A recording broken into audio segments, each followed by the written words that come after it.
have all known about the biggest planet in our solar system since childhood, the massive Jupiter. But have you ever wondered about the science behind it and the secrets this planet holds? Made mostly of gas, with wild winds and massive storms, Jupiter holds unimaginable mysteries. You might have these questions in your mind. How was this planet formed? And does it act as a blueprint for the formation of other planets? Although planets orbit stars in the galaxy, scientists are still debating how they actually form.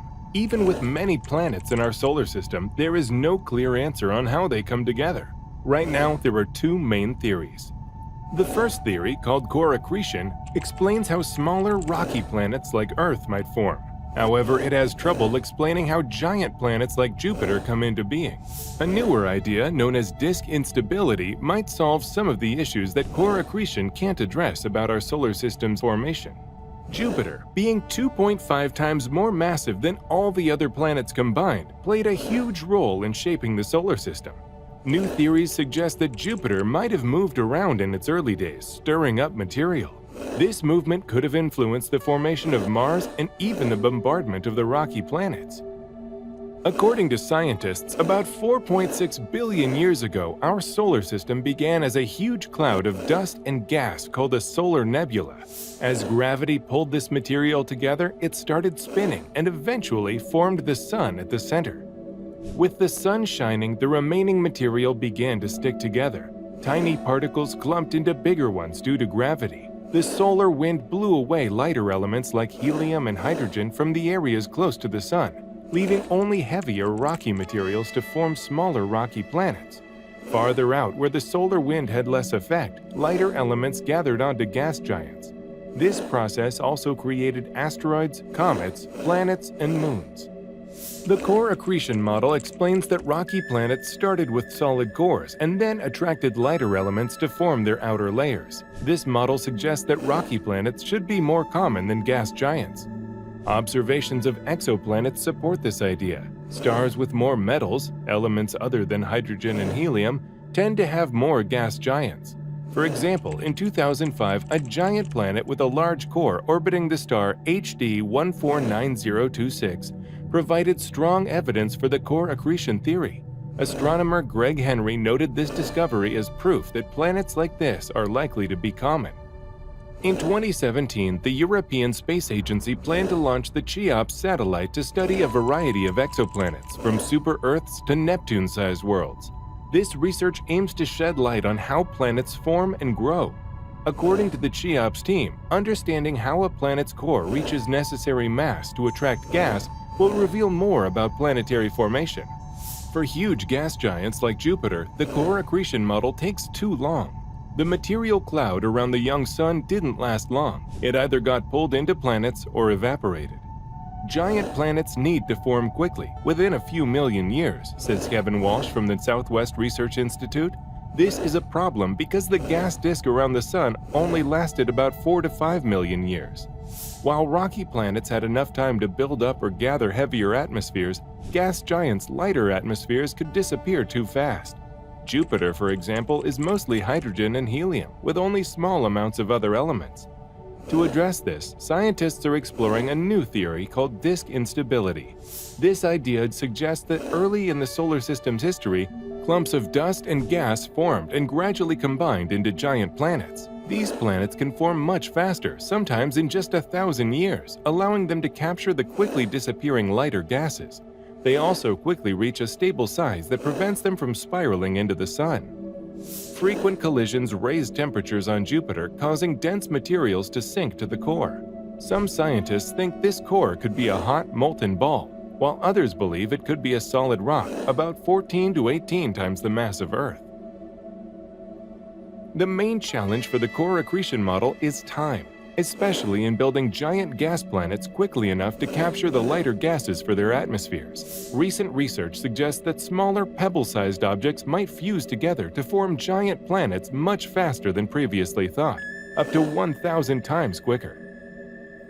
This is the first model we know of that starts with a simple solar nebula and ends up with the giant planet system we see today, said Harold Levison, an astronomer at the Southwest Research Institute in 2015.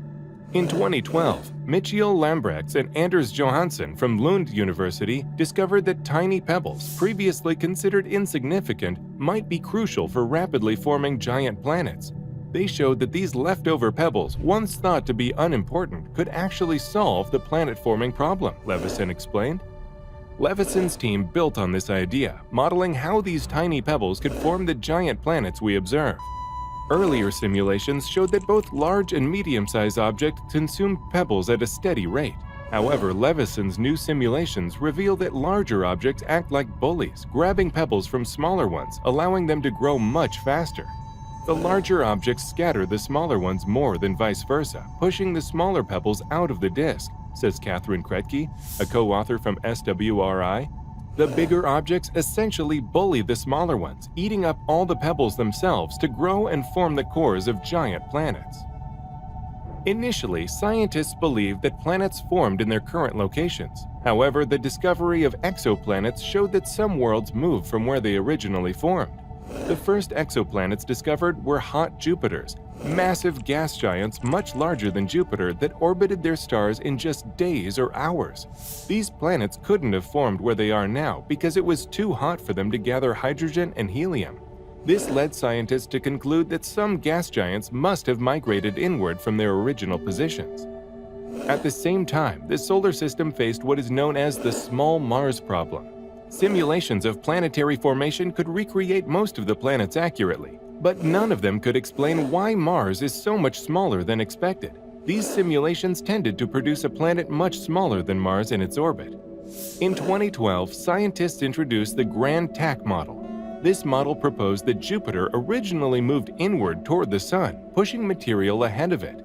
Eventually, Jupiter would have traveled to Mars's current orbit, which is about 1.5 times the distance from Earth to the Sun. If left alone, Jupiter might have continued moving inward and disrupted the inner solar system. We needed to figure out how to stop Jupiter from migrating too close to the Sun, said Kevin Walsh, one of the scientists behind the Grand Tack model. Walsh and his team discovered that if Saturn traveled alongside Jupiter, it would help Jupiter reverse its path, like a sailboat tacking in the wind. Both planets would then return to the outer solar system and settle into their current orbits. Because Jupiter formed early in the solar system's history, it likely influenced the formation and orbits of other planets. Its massive gravity could have altered the paths of nearby forming planets, sending some toward the outer solar system or even causing them to spiral into the Sun. Similarly, comets and asteroids might have been flung out of the solar system. Jupiter is often seen as a protective shield for Earth, but it hasn't always acted that way. Recent studies suggest that gas giants like Jupiter can actually increase the rate of impacts. Early on, Jupiter scattered material around, causing some to hit the terrestrial planets while ejecting others from the solar system.